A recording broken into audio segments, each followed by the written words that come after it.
Hello everyone and welcome to Slipjoint Sawyer.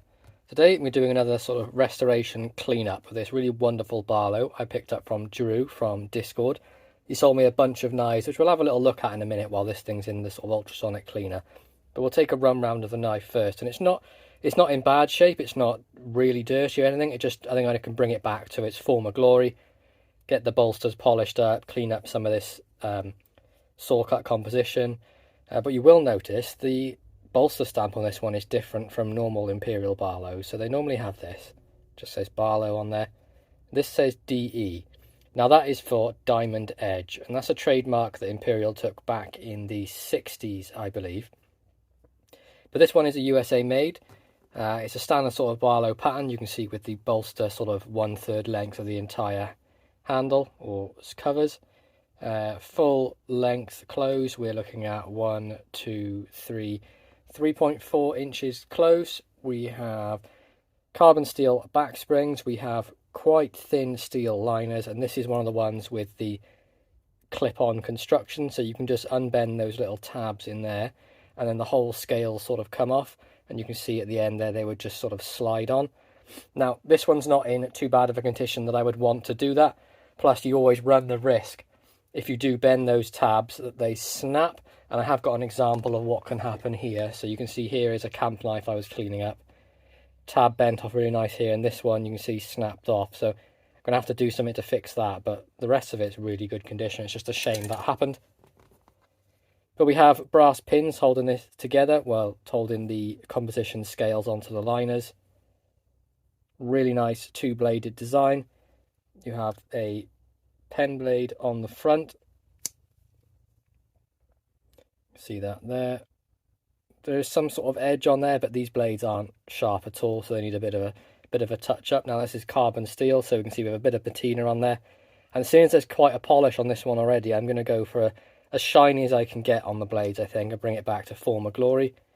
Now the only real reason I want to be doing such a bit of a bigger cleanup on this, because the action is quite sluggish on those blades, but they do snap open, so I do think a little bit of oil and cleaning will get that action back. So you have the main clip point blade here, seems to all be in good shape. There is an edge on there, it's moderately sharp. Yeah, a little nice edge on there, but again, carbon steel. You can see a little bit of patina on there. We have the long pull on this one, and we'll take a look at the tang stamp. You can see we have Imperial with a little crown above the eye, Provenance, Rhode Island, and the USA vertically on the side of that, and now that dates it for a tang stamp between 1956 and 1988, so somewhere between that range. So if we go for like mid-70s, we're pretty much bang in the middle of that range. Could be as late as 88, could be as early as 56, we'll never sort of know. But I know I can gets quite stiff here, and then doesn't really have much of a, doesn't really want to do much snapping back into position.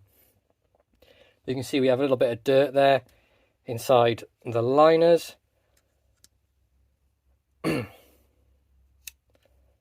Nothing too major, you can't really see. I'll try my best to show you. It's just like pocket lint and things like that. But what we're going to do, we're going to chuck it in the ultrasonic cleaner, and while that's going along, we'll take a look at some of the other knives that I picked up that will be in the sort of cleanup process. Some of them are immaculate and don't need it. Others just need a little bit of a light clean, but we'll chuck this one in, and you will hear a little bit of a buzz while that's going on, so hopefully that's not too irritating for you. You can already see that working in there. So let's have a look. The first one here, we have this really nice Barlow. This has got like white smooth bone, and there's no sort of tang stamp on this one at all, but based on sort of how it feels, I think it might be a Japan or a China made one. You can just generally tell from the way the action is, but the build quality is absolutely fantastic. You can see we've got a little minor gap here, but nothing really else. Get a nice little pen blade on there as well, and I'm going to go with this one is definitely stainless steel of some sort, because there is no patina on this at all. This one though is screaming sharp, but a really nice sort of usable bar. That's one that'll definitely be in my sort of carry rotation. Just needs to be lubricated and will be good to go. Next up is this Sheffield, from what I'm told, electrician's knife. So this is similar to the TL29. If you're not familiar, that is the USA made one. Quite a few brands make it. Same tool set really. You get the lockable wire stripper, flathead screwdriver sort of multi-tool. You can see this one has a stamp in there that says to release, push center lock to the left. So it's just telling you to push this liner lock to the left because this tool does lock. But this one has really nice wooden covers on it. I'm not sure what the wood is. Could be rosewood, not entirely sure. And then you get the main blade on here as well. This one looks to be stainless steel as well, but there's no sort of tang. But Drew did say he did some research and he managed to find out that this was a Sheffield maker did this. I'll have to look into that as well just to see if I can clarify that. But it is really well put together. There's no blade play whatsoever. You can tell it's going to be a really nice budget working knife. But this is a full-sized beast. We've got a close length of 1, 2, 3, 4, just over 4.5, and then a full blade length of 1, 2, just over 3 inches. So this one unfortunately wouldn't be UK legal, but I mean, where I live, I'd have no trouble carrying this at all. And I will be cleaning it up and giving it some pocket time, but I think it really deserves it, having such a wonderful grip. Nice bail on the end as well. What more could you really want from a pocket knife?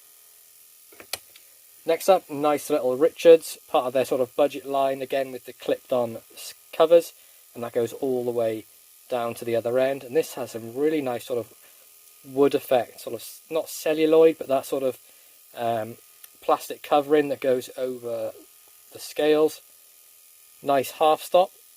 So you have the Richards Sheffield England tang stamp there as well. Really nice action on this one. This one doesn't really need to be cleaned up at all. It's pretty much in perfect condition, just needs the blade sharpening. And there you will hear the ultrasonic cleaner has finally finished with its buzz, which really does my head in. We have an Imperial sort of scout or camp knife, and this one's quite interesting. I've never seen this before. Imperial England. Now I will have to take a look at the tang stamp for that one. I will put it in one of the corners up here, just so we can see the date. This one appears to be carbon steel though. You can see you've got the patina on there, and this one has sort of like a saber grind to it really. You've got that flat edge up there and a really nice hollow grind underneath. This thing sharpened up will be an absolute slicing machine. Get this really nice long pen blade on there as well, and then we get the classic which are nearly impossible to open, I will say, and that's been the case of all these Sheffield camp knives I've picked up. So I will do it very carefully, but once you get it cleaned and oiled, they do become a lot easier to open. So I don't really fancy breaking my nail. You can see you've got the cap lifter and the can opener. Looking forward to cleaning this one up as well. This will probably be a future restoration, I would say. That'll be a cool one to do. And that has sort of like a bone effect on the scales. Now it's the same style as this, where it's like a thin plastic coating over the covers, but it looks really great. Next up, this is a Fairmont, I believe. Have I got that right? Fairmount. And that is a budget brand of Camillus. You can see that was made in New York City. Now this one looks like it's had a broken tip at some point and it's been reshaped. You can tell that really by how much gap is left at the bottom of the knife here. But being an older USA made knife, I couldn't help but pick it up. I pretty much went for it. Nice jigged Delrin on there. 2-blade. Fantastic. And probably the absolute cream of the crop is got to be this Dutch army knife that isn't made by Victorinox. You can see you've got KL 70 for being the year, and the KL being it's either the Royal Army or the Dutch Army that stands for. I'll have to double check it out.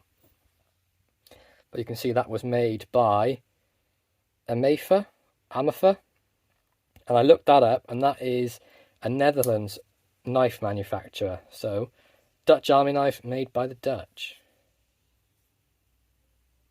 This really unique sort of punch, which is like a lot of the tools on these older army knives, nearly impossible to get out. We'll try and get these out for you, but this one does need a bit of a clean up. The only thing I'm concerned about with this one is the scales, and I'll show you why in a minute. Let me just grab these all out of here. Now, is that one going to want to come out? It's probably not. So the scales, they seem to be, I'm not sure if it's wood or some sort of plastic on there, but you can see they've sort of warped, stretched. This one's not cracked, but you can see where it's expanded. So I need to be extra careful with that. I'm not deciding whether to put it in the ultrasonic cleaner or not, but I don't want any moisture to get in that and to ruin it. So I think I may just go for the mineral oil and see how that works out. But that's the knife haul. Hope you guys enjoyed seeing those. We're going to grab the Imperial Barlow now and get to work on it. But if I don't talk too much in the video, I hope you don't mind. I'll probably just be focused on the knife and getting that thing sort of cleaned.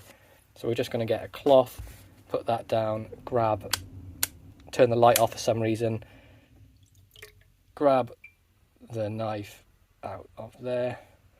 How's the water like? Not too bad. So this thing wasn't filthy, it just had, it just had a bit of dirt in there that needed to come out inside the channels. We'll just give it sort of an initial wipe down. See if I can see that in there. And already, it's kind of really hard for me to show you guys, but you can kind of see in there. Now that was full of all like dirt, dust and just debris. But apart from that, I'm pretty happy with the rest of the knife. As I said, we're going to do some work on the blades. Just going to start getting to work now inside them channels, and they're quite narrow. I may have to improvise and sort of use one of these cotton swabs. Is it going to be too thick to fit down there? Yeah. Just going to pinch the end with this just to thin it down a bit. And just give it a nice gentle sort of wipe about inside the channels.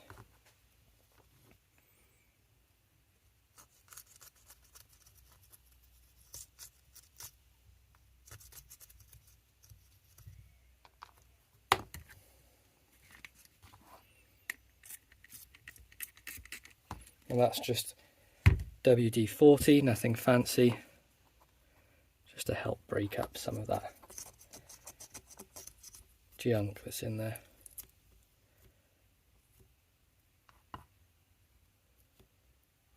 Yeah, you can see there's some of the stuff that was in there, just pocket lint really, nothing too major. But I feel like this will really sort of help bring that action back on those blades that I mentioned at the start, where not terrible, just I feel that I can make them better with a bit of a clean, which is why we decided to do this. Just give that all a wipe down. Yeah, you can see some of the stuff coming out of there now.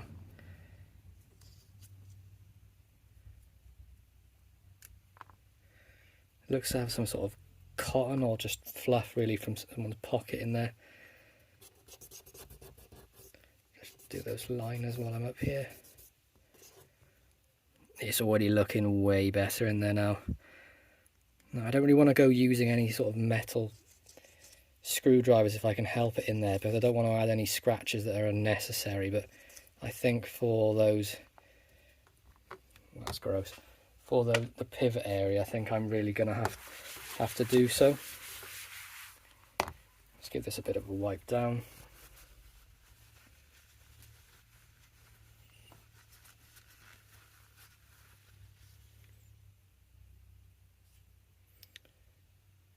What I'm going to do is I'm going to chuck it back in the ultrasonic cleaner with the blades at a bit of an angle, see if I can get any more of this stuff out. But I will pause it for that, just so you're not listening to 3 minutes of buzzing.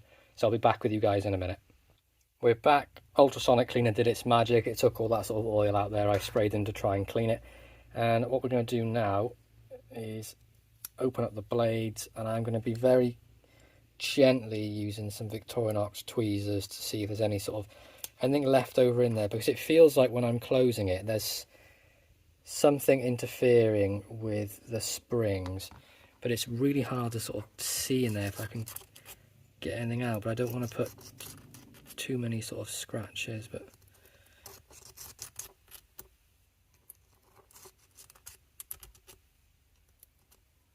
not really anything coming out.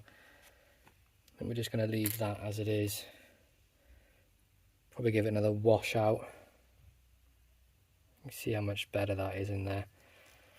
But yeah, all the oil's gone. You can tell they are carbon steel springs in that ultrasonic cleaner with the solution. They do take a little bit of a patina, and they have grayed very slightly. Springs have grayed a little bit as well. But we'll work on the externals of the knife. You can already hear that snap is way better on the close. Just need to get that snap back on the open. Definitely something in there gritty. I'm going to have to work this in some soapy water, I think, to try and get some of that out. But we're going to work on the exteriors of the knife now. I'm just going to be using some auto sol and the Dremel really, just to work on the bolsters and on the springs. I think nothing major needs to be done. I don't really want to use the emery pad, as I think that would introduce too many scratches to it. So we're just going to go ahead with that really. Got the Dremel here all set up and ready to go. Put my safety glasses on so I don't get something in my eye. And we're just going to use some of this auto sol. And I'm going to very gingerly sort of put a very little bit on the bolster. And I want to be sure not to go over the composition with the Dremel, because that will burn incredibly quickly, and we would end up then with ruined covers on a knife that I can't take them off and replace. So I'll just put this on the lowest setting and we'll go for it.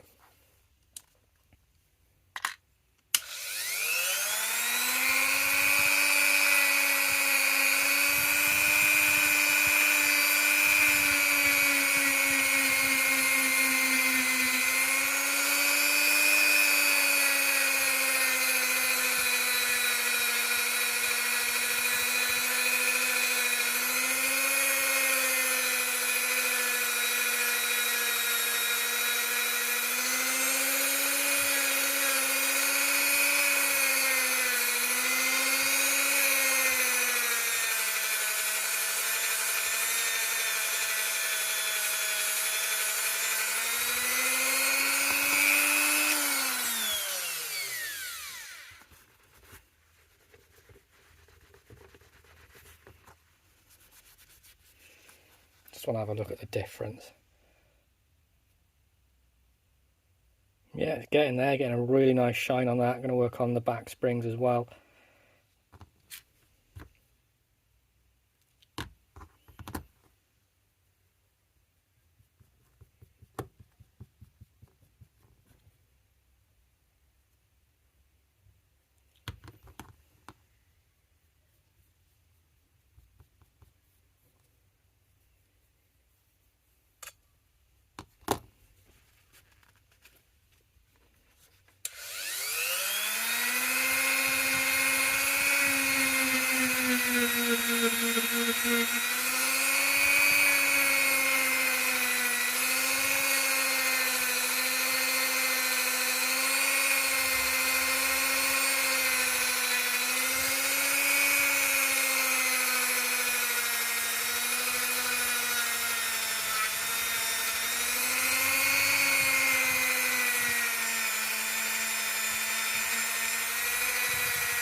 and we're done.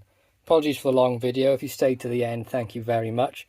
But here is the finished results of the Diamond Edge Imperial Barlow. So you've got a nice shine on the back springs. Brought them back, they're looking really good. Didn't have to do much at all really to the composition Sawcut handles. The ultrasonic cleaner pretty much took care of those. They look as good as ever. Brass pins looking good. Bolsters came out excellent. I'm really happy with how they turned out. Much better action on the blades as well. Not perfect, but the pen blade has good snap on the open and on the close. About a 6 on the open, I would say. Decent snap on the close. Polished up real nice. Quite a nice little tidy edge on there as well. And then the clip blade. Struggle to really get anything back in the forms of like a snap on the open, because like the rebound is very, very minimal. But there's plenty of action left in the blade, so I think there may be something caught either between the spring and the blade or in the pivot up there, but I can't seem to get that out. I did try for quite a while when I paused it after the ultrasonic cleaner the second time round. But these blades polished up really nice. I made a real nice user out of this one, which is what this one's going to be.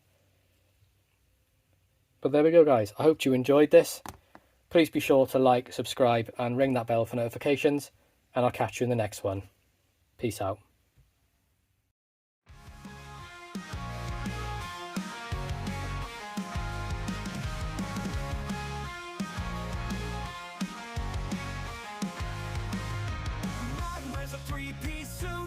Reviews nights on a dark old night. Got a knack for the vintage touch. Takes them back from rust to bright. Slipjoint Sawyer, sharp and keen.